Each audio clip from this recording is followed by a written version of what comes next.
Hello my sweet caramel, welcome back to my channel. जैसे कि हमने माय मीट हस्बैंड के लास्ट पार्ट में देखा था, जेके ते को अपने लैब पर लेके उन्हें बहुत ही प्यार से फीड करा रहे होते हैं।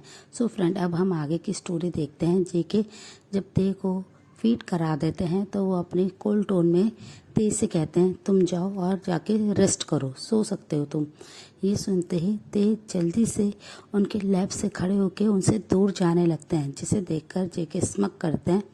वो भी काउच से खड़े हो जाते हैं और ते के हैंड को पीछे से होल्ड कर लेते हैं, जिसकी वजह से ते काफ़ी ज़्यादा डर जाते हैं और वो बस टर्न नहीं होते हैं और बहुत ज़्यादा डर रहे होते हैं। जेके धीरे धीरे ते को अपनी तरफ पीछे की तरफ पुश करते हैं और उन्हें टर्न करते हैं। और जब वो देखते हैं कि ते डरे हुए हैं और उन्होंने अपने हेड को नीचे कर रखा है, वो ते को शोल्डर से पकड़ते हुए अपने एक हैंड को उनके चिन के करीब लाते हैं और उनके फेस को ऊपर की तरफ लिफ्ट करते हुए उनकी डीप आइज में देखने लगते हैं और अपनी स्वीट टोन में कहते हैं कि मुझे किस चाहिए। और ये कहते हुए वो उनके लिप्स के करीब झुकने लगते हैं, जिसे देखकर ते बहुत ज़्यादा नर्वस होने लगते हैं। वो कुछ नहीं कहते हैं, बस उनकी आंखें रेड होने लगती हैं और उनकी आंखों में आंसू आने लगते हैं। उनकी आंसू भरी आंखों को देखकर जेके डीप ब्रेथ छोड़ते हैं, पर वो झुकना बंद नहीं करते हैं। वो ते के लिप्स के करीब आ जाते हैं और उनके लिप्स पे अपने लिप्स को रख देते हैं और उन्हें बहुत ही प्यार से एक पैशनेटली किस करने लगते हैं। ते किस के बीच में कुछ नहीं कहते हैं, वो बस एक स्टैचू की तरह खड़े होते हैं। वो किस का कोई भी रिस्पॉन्स नहीं करते हैं। उन्होंने अपनी आइज को टाइटली क्लोज कर लिया था, जिसकी वजह से आंसू रोल होते हुए उनके चीक्स पे आ रहे थे और अपने दोनों हैंड की मुट्ठी को टाइटली बंद कर लिया था। वो बस मन ही मन वेट कर रहे थे, प्रेयर कर रहे थे इस किस के ख़त्म होने का। वो कुछ भी रिएक्ट नहीं कर रहे थे, जिसकी वजह से जेके को ते को एक स्टैचू की तरह खड़ा देखकर बहुत ज़्यादा गुस्सा आ रहा होता है। वो उनके लिप्स पे बहुत ही ज़ोर से अपने टीथ से बाइट करते हैं, जिसकी वजह से पेन की वजह से ते हल्का सा अपने लिप्स को ओपन करते हैं और इसका फ़ायदा उठाते ही जेके अपने टंग को उनके माउथ के अंदर इन करा देते हैं और उनके माउथ को एक्सप्लोर करने लगते हैं और अपने टंग से वो ते के टंग का, माउथ का एवरी कॉर्नर का टेस्ट लेने लगते हैं। ते बस एक स्टैचू की तरह खड़े हुए थे, वो बस वेट कर रहे थे जल्दी से जेके ये सारी चीज़ें करना बंद करे और वो उनसे दूर हो जाए। बस ते अपनी आइज़ को क्लोज करे हुए थे।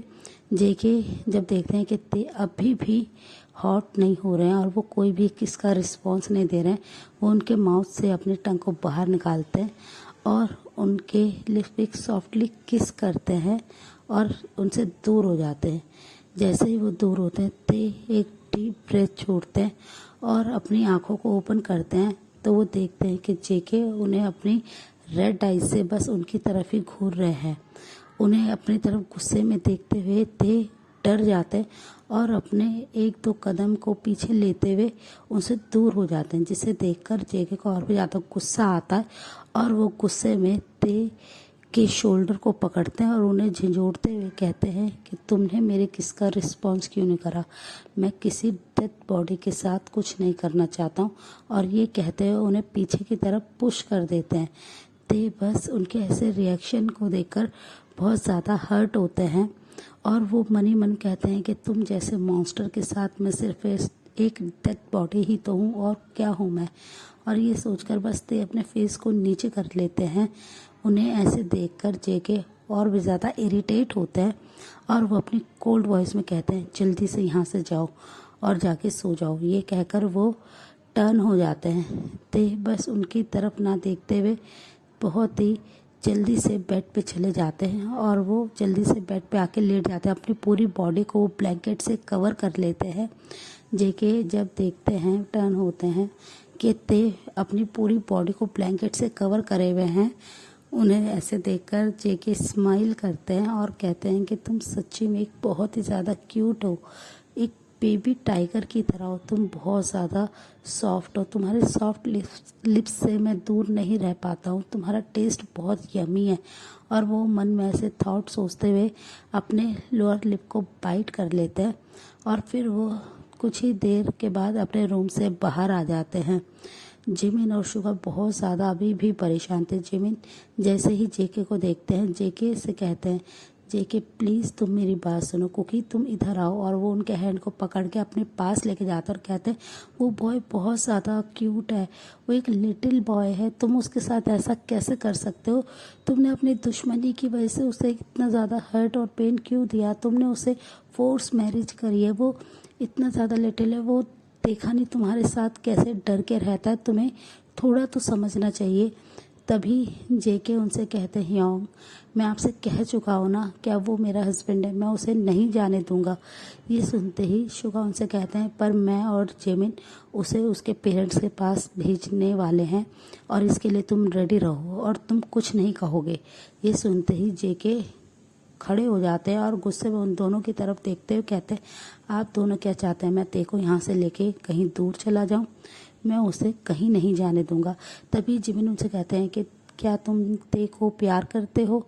तुम्हें उससे प्यार हो गया है जेके? तुम बस एक बार बोलो, फिर हम उसके पेरेंट्स से बात करेंगे और तुम्हारी बहुत अच्छे से मैरिज कराएंगे। ये सुनते ही जेके उनकी तरफ आईब्रो को रेस करता है और कहते हैं कि आपको क्या लगता है मैं उस म्यूट से प्यार करूंगा? मैं सिर्फ और सिर्फ उसकी फैमिली को पनिश करना चाहता हूँ, मैं आरएम को पनिश करना चाहता हूँ। ये सुनते ही जिमिन उनकी तरफ बहुत ही ज़्यादा डिसबिलीव से देखते हैं और कहते हैं कि कुकी तुम तो ऐसे नहीं थे, तुम ऐसे कैसी बातें कर सकते हो? वो बहुत ज़्यादा क्यूट है, तुमने उसके फेस को देखा हो, उसका फेस कितना ज़्यादा मासूम है, उस मासूम के साथ तुम ये सब मत करो। अपने राइवल के साथ तुम्हें जो करना था तुमने वो कीजिए, पर उस बेचारे उस मासूम बच्चे के साथ ये सब मत करो, वो ये सब नहीं सहन कर पाएगा। और ये कहकर जिमिन उनकी तरफ देखने लगते हैं। जिमिन को ते के लिए बहुत ज़्यादा बुरा लग रहा था, ते की ऐसी कंडीशन देख के। तभी जेके उनसे कहते हैं कि ह्योंग कुछ भी आप कह लीजिए पर मैं ते को नहीं छोड़ूंगा, ते बस यहीं रहेगा मेरे पास। और ये कहकर वो वहाँ से चले जाते हैं बाहर। शुगा और जिमिन बस उन्हें जाते हुए देखते हैं और जिमिन बस रोने लगता है और कहते हैं कि शुगा हमारी कुकी को ये क्या हो गया, वो ऐसे कैसे बातें कर सकता है, वो एक डेविल की तरह लग रहा है और वो इतनी ज़्यादा रूड और रफ बातें कैसे कर सकता है, वो उस लिटिल बॉय के साथ ऐसा कैसे कर सकता है, वो तो म्यूट भी है। शुगा प्लीज़ आप कुछ कीजिए, आप कुकी को समझाइए। पर शुगा उनसे कहते हैं प्लीज़ मुझे टेंशन लेना बंद करो, इससे हमारे बेबी को हार्म होगा, मैं कुकी से बात करूँगा पर तुम इतना ज़्यादा स्ट्रेस मत लो। और ये कहकर वो जिमिन के हैंड को होल्ड करते हैं और उन्हें बेडरूम में ले आते हैं। ते जब देखते हैं कि उनके आसपास कोई नहीं है, ऑलमोस्ट 1 घंटे के बाद वो अपने फेस को जब बाहर निकालते हैं तो देखते हैं कि रूम पूरा का पूरा खाली है।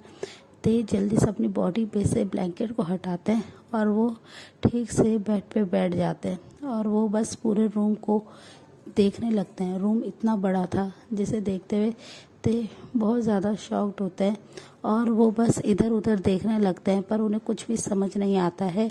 वो ऐसे ही पूरे रूम को सर्च करने के बाद थक के बेड पे आके बैठ जाते हैं और वो ऐसे ही हेडबोर्ड के सहारे बैठे होते हैं। वो बस अपने मॉम डैड के बारे में सोच रहे होते हैं और उनकी आंखों से कंटिन्यूसली बस आंसू गिर रहे होते हैं और वो उसी बैठे बैठे पोजीशन में ही कब सो जाते हैं उन्हें नहीं पता चलता है। ऑलमोस्ट 3 आवर्स के बाद जेके अपने मेंशन में वापस आते हैं।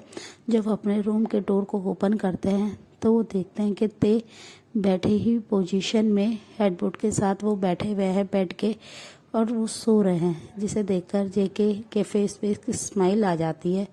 ते ने अपने लेग्स को होल्ड कर रखा था और उन पे अपने हेड को रखा होता। जेके बहुत ही केयरफुली ते के करीब जाते हैं और उन्हें बहुत ही प्यार से बेड पे ठीक से लिटा देते हैं और वो ते के मासूम इनोसेंट फेस को देख रहे होते हैं। ते को ऐसे ही देखते उन्हें कुछ देर हो जाती है। वो ते की बॉडी को ठीक से ब्लैंकेट से कवर कर देते हैं। फिर वो नोटिस करते हैं कि ते की बॉडी पे बहुत ज़्यादा चोट के निशान हैं और जो कि बहुत ज़्यादा अब ब्लू हो गए हैं। ते जल्दी से अपने साइड ड्रॉ पे आते टेबल के और वो उसमें से एक मेडिसिन लेते हैं, एक दवाई, और वो ते के रिस्ट पे उस दवाई को अप्लाई करने लगते हैं। ते इतना ज़्यादा रोने की वजह से, थकने की वजह से वो बहुत गहरी नींद में थे। उन्हें बिल्कुल भी पता नहीं चल रहा था कि जेके उनकी चोट पे दवाई अप्लाई कर रहे हैं और वो बहुत ही प्यार से उनकी पूरी चोट को दवाई से कवर कर देते हैं, अच्छे से लगा देते हैं।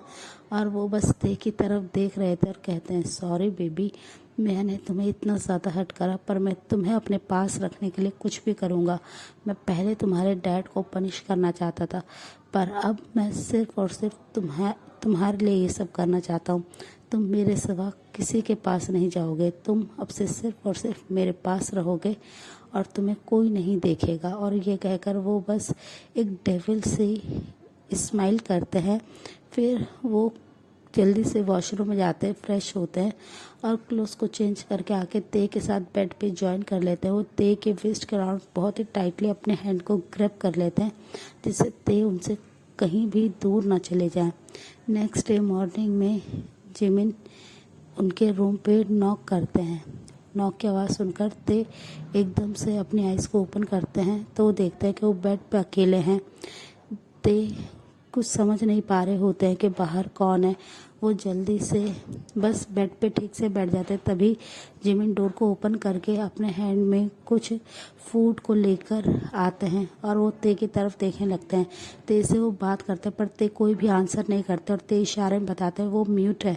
उनकी ये बात सुनकर जिमिन को बहुत ज़्यादा बुरा लगता है और वो ते के करीब आते हैं और उनके फेस पे बहुत ही प्यार से अपने हैंड को रखने वाले होते हैं, जिससे ते बहुत ज़्यादा डर जाते हैं और पीछे की तरफ होने लगते हैं, जिसे देखकर जिमिन को बहुत बुरा लगता है। और वो ते के चेक पे प्यार से अपने हैंड को अपने लिटिल फिंगर से सहलाते हैं और उनसे अपनी बहुत ही स्वीट वॉइस में कहते हैं, प्लीज़ ते, मुझसे मत डरो, यहाँ पे तुम्हें कोई भी हर्ट नहीं करेगा। मैं जेके को कभी भी तुम्हें हर्ट नहीं करने दूँगी। वो हमेशा तुम्हें प्रोटेक्ट करेगा। प्लीज़ तुम उसे एक चांस दो, वो तुम्हें बहुत ज़्यादा पसंद करने लगा है। और वो ये कहकर उनकी तरफ देखते हैं, पर ते अपने फेस को नीचे करे होते हैं। उन्हें इतना ज़्यादा डरा हुआ और डीप सोच में डूबा हुआ देखकर जिमिन एक डीप ब्रेथ छोड़ते हैं और कहते हैं कि क्या तुम अपने मॉम डैड को मिस कर रहे हो। तभी ते अपने फेस को थोड़ा सा ऊपर करते हैं और वो बस यस में अपने हेड को हिलाते हुए फिर से नीचे कर लेते हैं। जिमिन उनसे कहते हैं, डोंट वरी, मैं बहुत जल्दी तुम्हें तुम्हारे मॉम डैड से मिलाऊंगा। ये सुनते ही ते उनकी तरफ बहुत ही होपफुल आइज से देखने लगते हैं और अपने कुछ हैंड जेस्चर से, इशारों से उनसे बात करने की कोशिश करते हैं, जिससे जिमिन को कुछ भी समझ में नहीं आ रहा होता है। वो बस ते की तरफ देखता है और वो ते से कहते हैं कि सॉरी, मुझे तुम्हारी साइन लैंग्वेज समझ में नहीं आ रही है ते, तुम क्या कहना चाह रहे हो।